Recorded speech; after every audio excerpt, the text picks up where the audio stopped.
This is the brand new multi-effects plugin from Karanyi Sounds. Cloudmax makes it very easy to add shimmering, reverb, and granular synthesis to your projects with some truly big results. So without further ado, let's check out Cloudmax. Now, if my face looks familiar, I've had the pleasure of working with Karanyi Sounds for a majority of different projects, showcasing a multitude of their different products like VSTs or effects plugins. In fact, I just did a video for their channel on this exact plugin, and for that video, we went in depth with the presets of the plugin as well as some features and effects as well. So if you are at all curious about going in depth in the plugin, I'll leave a link to that video in the corner over there. But here are some small clips, some cliff notes of that video to help get you a little bit more situated with the plugin. The presets are fantastic, making this plugin very plug and play with a multitude of different sounds for guitars, leads, keys, and drums even. So let's see how a few of those sound.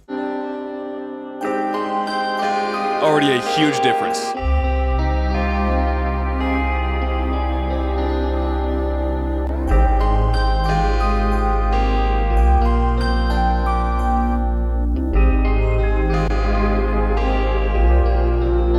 Now, some of the presets over here say send effects over there, and you can absolutely do that by routing it over to a different track over there and mixing in and dialing in exactly what you want. This one is a very intense effect, which maybe even I would use in as a send effect. So yes, there are a lot of different presets to choose from, so you could just use the plug and play options of the presets, but in case you want to dive a bit further, we should talk about a couple of the key features of the plugin as well, that way in case if you want to make your own presets. The main two features here are going to be the texture and the reverb. Depending on the settings that you choose, you can make them two separate things in contrast, or you can have them work together in harmony to create some truly great results. And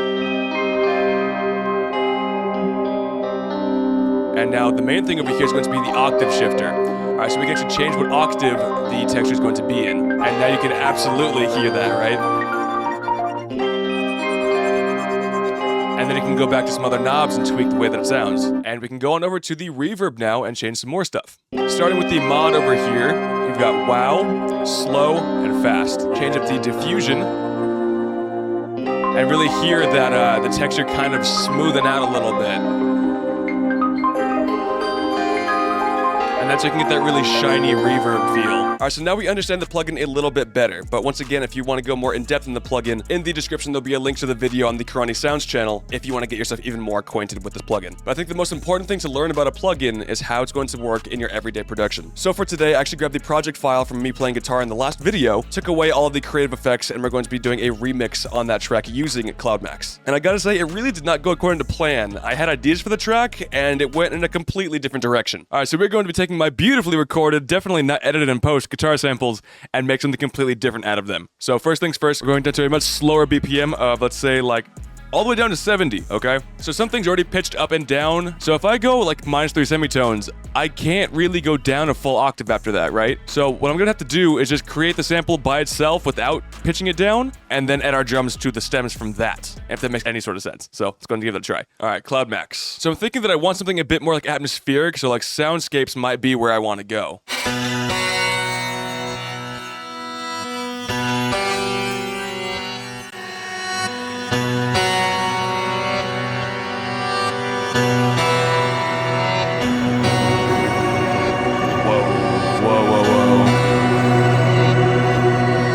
I think I can use this one. We just gotta turn down this a bit. It still is a very intense effect, which is what I want, but the guitars are now peeking through a bit more as well, so I think this is gonna work out really well right here. That is an extremely, extremely dramatic effect, and that's exactly what I want for this. But I can't just let that slide with the bass line over here. It's way not the vibe of the track that I want to go for.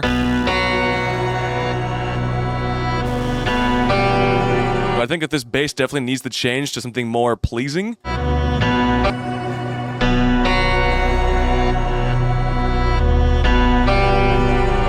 Even that might be fine. I'm gonna take it with my headset real quick. I like this bass. Alright, so I need to get rid of some of the low end, I think, to help pair it with the bass a little bit better.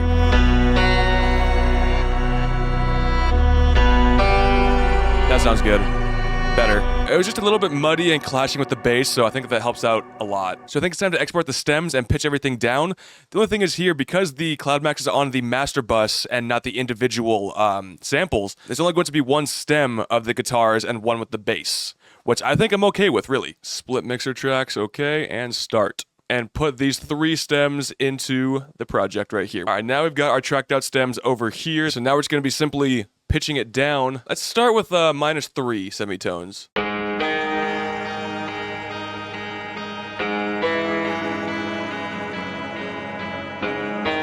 It's not bad. It's not bad. I just want to see what it's like a little bit lower. It's starting to sound a little bit Eminem-like with the ARP in the background.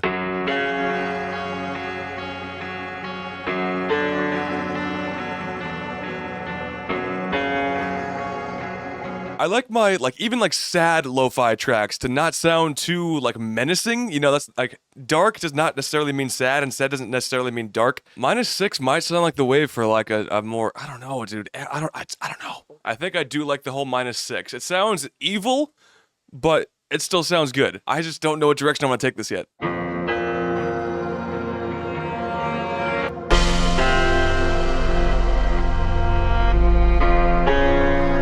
I'm split between two different things right now. I was in the mode to make something more lo-fi, right? Okay. This doesn't sound like lo-fi right now. I'm going to give something a try. We're not going to leave this at all. I just want to see the direction I want to go in.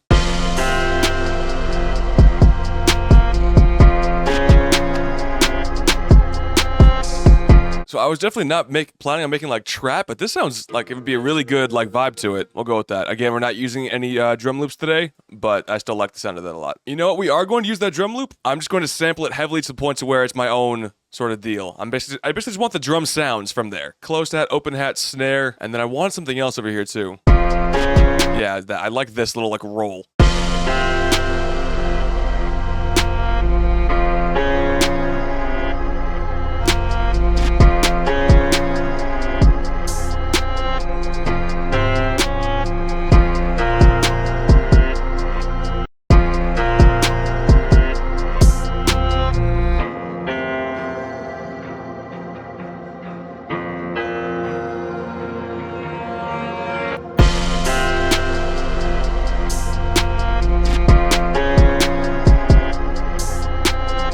So I want something a bit more lazy there. I didn't want to go too crazy right off the bat. I think I want to add some different drum patterns as well. But what? That's the main question here. I think I need to go to the MIDI roll for this one.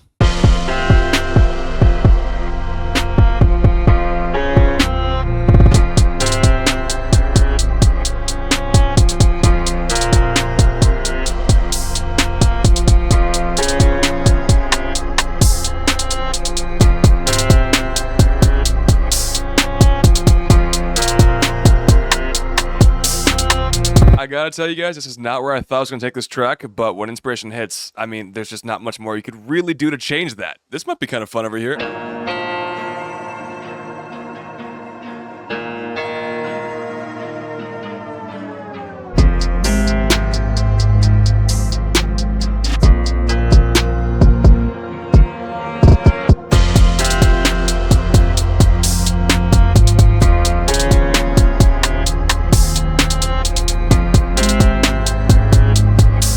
Yeah, this is definitely not where I thought this track was going to go in the slightest. I still like it, and I think it's definitely a remix from what it was, and is way different from what it was as well. And that's fine with me, because once inspiration hits you, it's really hard to stray away from it, and the ideas you have in your head, you can't ignore them. So I just ran with it, and this is what happened. All right, so final thoughts. I've always been a really big fan of shimmering reverb, pitching up the reverb itself and not just the sample. And in the past couple of years, that effect has gotten widely more available. That in tandem with you can create so many different sounds here other than just shimmering reverb makes this plugin very versatile and plug and play with all the amazing presets that it has.